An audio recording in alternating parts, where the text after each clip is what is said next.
ಭೀಷ್ಮದ್ರೋಣಾ ಪ್ರಮುಖತಃ ಸರ್ವೇಷಾಂ ಚ ಮಹೀಕ್ಷಿತಾಂ ಉವಾಚ ಪಾರ್ಥ ಪಶ್ಚೈತಾನ್ ಸಮವೇತಾನ್ ಕುರುನಿತಿ. ಕುರುಸೇನಾ ಪ್ರಮುಖರಾದ ಭೀಷ್ಮ, ದ್ರೋಣ ಮುಂತಾದವರ ಮುಂದೆ ರಥವನ್ನು ನಿಲ್ಲಿಸಿದ ಶ್ರೀಕೃಷ್ಣ. ನಂತರ ಪಾರ್ಥ, ಇಲ್ಲಿ ನೆರೆದಿರುವ ಎಲ್ಲ ಕೌರವರನ್ನು ನೋಡು ಎಂದು ಹೇಳಿದ. ಇಲ್ಲಿ ಕೃಷ್ಣ ಅರ್ಜುನನನ್ನು ಪಾರ್ಥ ಎಂದು ಕರೆದಿದ್ದಾನೆ. ಪಾರ್ಥ ಎಂದರೆ ಪ್ರತೆಯ ಮಗ ಎಂದರ್ಥ.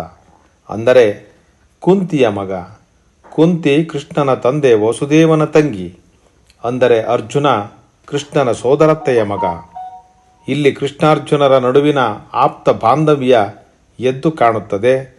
ತಾನು ಸಾರಥಿಯಾಗಲು ಇದು ಒಂದು ಕಾರಣ ಎಂಬುದರ ಸೂಚನೆಯನ್ನು ಅರ್ಜುನನಿಗೆ ಶ್ರೀಕೃಷ್ಣ ಇಲ್ಲಿ ನೀಡುವಂತಿದೆ.